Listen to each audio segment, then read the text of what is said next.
Hello students, आज हम अपना चैप्टर नंबर 5 एपी डिस्कस करने वाले हैं।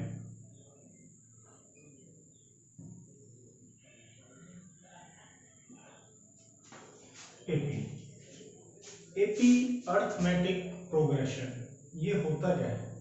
एक ऐसी सीक्वेंस जिसमें हर नंबर सेम अमाउंट से या तो इंक्रीज होता है या सेम अमाउंट से डिक्रीज होता है, उस सीक्वेंस को, उस नंबर्स की सीक्वेंस को एपी कहा जाता है।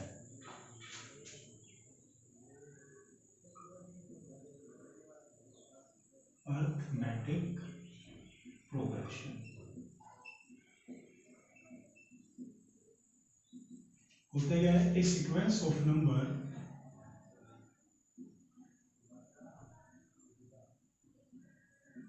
in which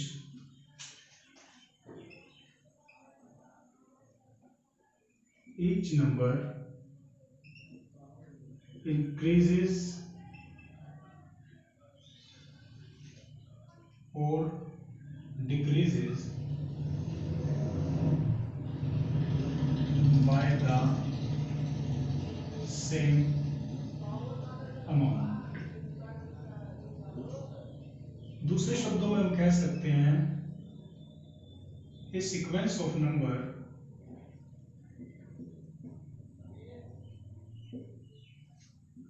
in which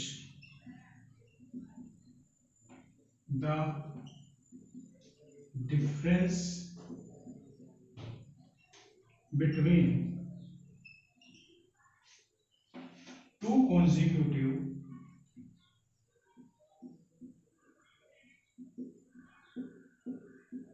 numbers, that is succeeding minus preceding,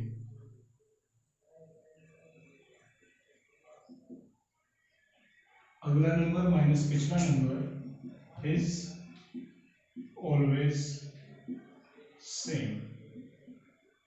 for example हम एक एग्जाम्पल लेते हैं, जैसे 2, 4, 6, 8 ये सीक्वेंस, इसमें जो हर नंबर है वो सेम अमाउंट से इंक्रीज हो रहा है।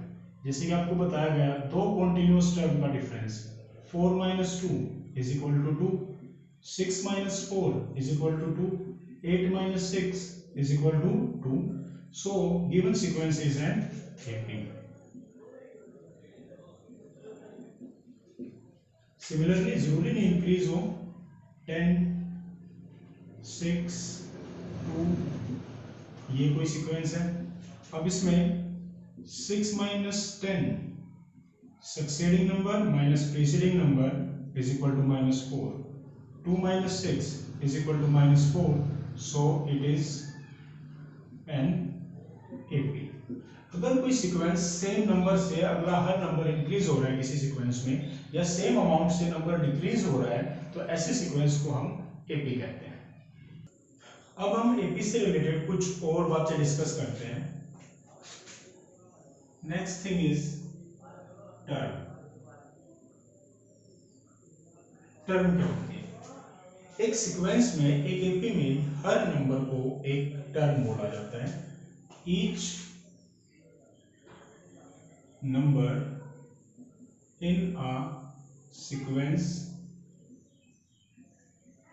या एपी, सीक्वेंस और एपी सेम चीजें नहीं होती, पर सीक्वेंस और एपी में जो भी नंबर होते हैं इज नोन एज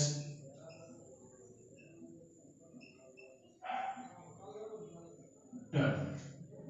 अब क्वेश्चन आ गया, सीक्वेंस क्या होती है? Sequence and arrangement of numbers in a definite order according to some definite rule, according to some definite rule is known as sequence।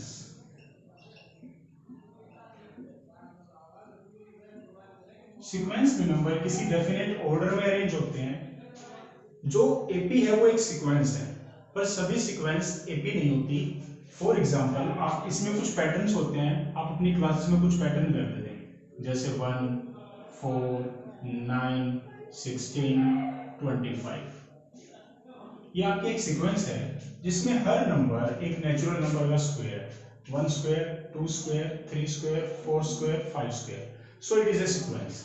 Similarly अगर आपको नंबर्स दिए जाते हैं जैसे 2 4 जा 8 और 9, 2 5 जा 10 और 1 11, 2 6 जा 12 एंड 1 13, 2 7 जा 14 एंड 1 15, ऐसे। अब हर नंबर में क्या गैप हुआ, 9 10 11 11 12 13 13 14 15। तो इस तरह से कुछ नंबर्स अरेंज किए जाएं आपके, तो ये भी एक सीक्वेंस है। पर ये जो सीक्वेंस है ये एक हर किसी टर्म में अगली टर्म एक इस सीक्वेंस में +2 हो रही है, तो इस सीक्वेंस को हम एपी कह सकते हैं। अब यहां से कंक्लूजन क्या मिलता है, all APs are sequence of numbers but all sequences of number are not AP। अब हमारा टॉपिक एपी का है, तो हम सारी बातें एपी के बारे में डिस्कस करेंगे कि एपी में होता क्या है। अब एपी में टर्म कि each number in a sequence और in AP is known as term. अब एपी के अंदर फर्स्ट टर्म,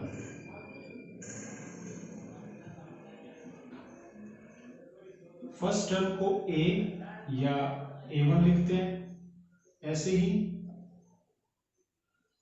सेकेंड टर्म को ए और ये 2, फिर थर्ड टर्म को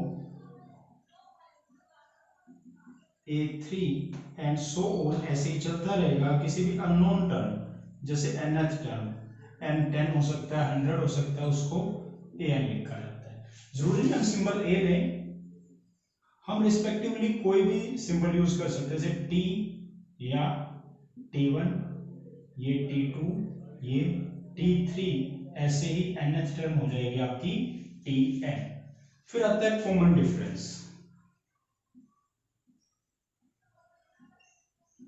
कॉमन डिफरेंस क्या होता है, एपी की दो टर्म्स के बीच का difference is known as common difference.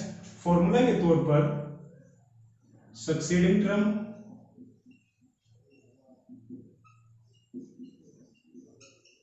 Minus preceding term, यह आपको होता है कॉमन डिफरेंस। कॉमन डिफरेंस के लिए सिंबल होता है डी। अगर हम सीक्वेंस में बात करें तो क्या होगा, second term minus first term, या फिर क्या लिख सकते हैं हम, third term minus second term, या फिर 10th term minus 9th term. किसी भी दो कॉन्सिक्यूटिव टर्म्स को अगर हम माइनस कर दें, माइनस भी कैसे, succeeding term minus preceding term, अगली टर्म में से अगर हम पिछली टर्म माइनस करें तो जो भी उनका डिफरेंस आएगा उसको कॉमन डिफरेंस बोला जाएगा, जिसके लिए सिंबल होता है हमारा डी।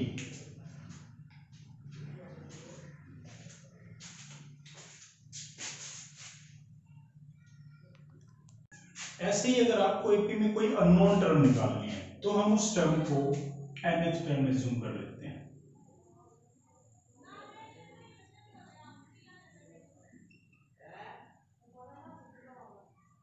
या nth टर्म an। ठीक है, अब इस an को कैलकुलेट करने के लिए हमारे पास एक फॉर्मूला होता है। किसी भी एपी की nth टर्म होती है a plus n minus 1 D. For example अगर आपको एपी की फर्स्ट टर्म निकालनी है तो it means a plus 1 minus 1 D, a1 that is 0 D. ऐसे ही अगर आपको एपी की सेकेंड टर्म निकालनी है it means a plus 2 minus 1 d, a2 is equal to a plus d. अगर आपको एपी की थर्ड टर्म निकालनी है then a plus 3 minus 1 d, then a3 is equal to a plus 2d। अगर आप इस पैटर्न को समझ रहे हो तो सेकंड टर्म में प्लस 1d, थर्ड टर्म में प्लस 2d, ऐसे फोर्थ टर्म हो गई आपकी a प्लस 3d। ऐसे अगर आपको 10th टर्म कहा जाता है तो वो आपकी होगी a प्लस 9d। अगर आपको कहा जाता है a 100 तो वो आपकी होगी a प्लस 99d। अब कैसे समझे इस बात को? जैसे कि आपको एक सीक्वेंस दी गई है 3 7 11 15, ये आपकी एक एपी है। इसमें 3 से 7 पर गए तो प्लस 4 हुआ और 7 से 11 पर गए तो प्लस 4। आप अगर 3 से 11 सोचते हैं तो उसमें 4 कितनी बार प्लस हुआ? 2 बार, but the 11 is your third term. अगर 11 थर्ड टर्म है पर उसमें d कितनी बार प्लस होगा? 2 बार। जैसे 3 प्लस 4 7, 7 प्लस 4 11। सिमिलरली 15 आपकी फोर्थ टर्म है, पर 15 को फर्स्ट टर्म से कैलकुलेट करने के लिए, पहली टर्म से कैलकुलेट करने के लिए 3 plus 4 plus 4 that is 3 plus 3d, क्योंकि इसके अंदर जो 4 है वो 3 बार प्लस होगा, तो a4 means a plus 3d। अगर आप इसके बाद इसकी फिफ्थ टर्म निकालते हैं वो आपकी होगी 19, तो 19 के लिए आप क्या करोगे? फिर से plus 4, 3 plus 4 7 plus 4 11 plus 4 15 plus 4 19, तो a5 हो जाएगा आपका a प्लस 4d। इस तरह से हम ap की किसी भी टर्म को निकाल सकते हैं by using this formula. For example, अब आपको क्वेश्चन दिया जाता है, check if 1 7 13 19 dash dash dash is an AP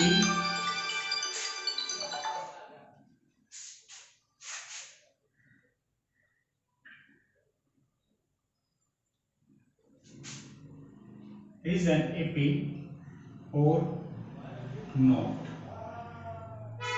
If it is an AP, find 10th term. अगर ये AP है तो इसकी 10th टर्म निकालिए, अगर नहीं है तो नहीं निकालेंगे। तो सबसे पहले आप सीक्वेंस लिखिए। जब तक ये AP प्रूव नहीं होती तब तक ये सिर्फ नंबर्स की एक सीरीज है। आप सबसे पहले तो सभी का डिफरेंस कीजिए। एक AP होने के लिए सभी कॉन्टिन्यूअस टर्म का डिफरेंस सेम होना चाहिए। 7 minus 1 6, 13 minus 7 6, 19 minus 13 is equal to 6, because common difference is same. सभी टर्म्स का कॉमन डिफरेंस सेम है, so it is an AP. अगर ये एपी है तो किसी भी क्वेश्चन को सॉल्व करने के लिए, किसी भी चीज पर आपको फॉर्मूला लगाने के लिए आपको ए की डी की जरूरत होती है। तो इस सीक्वेंस से आपका ए हो जाएगा 1 और आपका डी जो भी हमने कैलकुलेट किया वो हो जाएगा 6। अभी क्वेश्चन है फाइंड ए 10। तो सबसे पहले आप ए एन का फॉर्मूला लगाएंगे, ए प्लस एन माइनस 1डी। ए 10 का मतलब है वहां पर एन की वैल्यू 10 हो गई है, दैट इज ए 10। आप यहां से भी कंपेयर कर सकते हैं, एन की वैल्यू 10 है। 1 plus 10 minus 1d, that is 1 plus 9d, and also you have the value of d, that is 6। 9 6 जा 54 plus 1 is equal to 55। ये आपका हो गया a10। इस तरह से आप AP की कोई भी टर्म कैलकुलेट कर सकते हैं।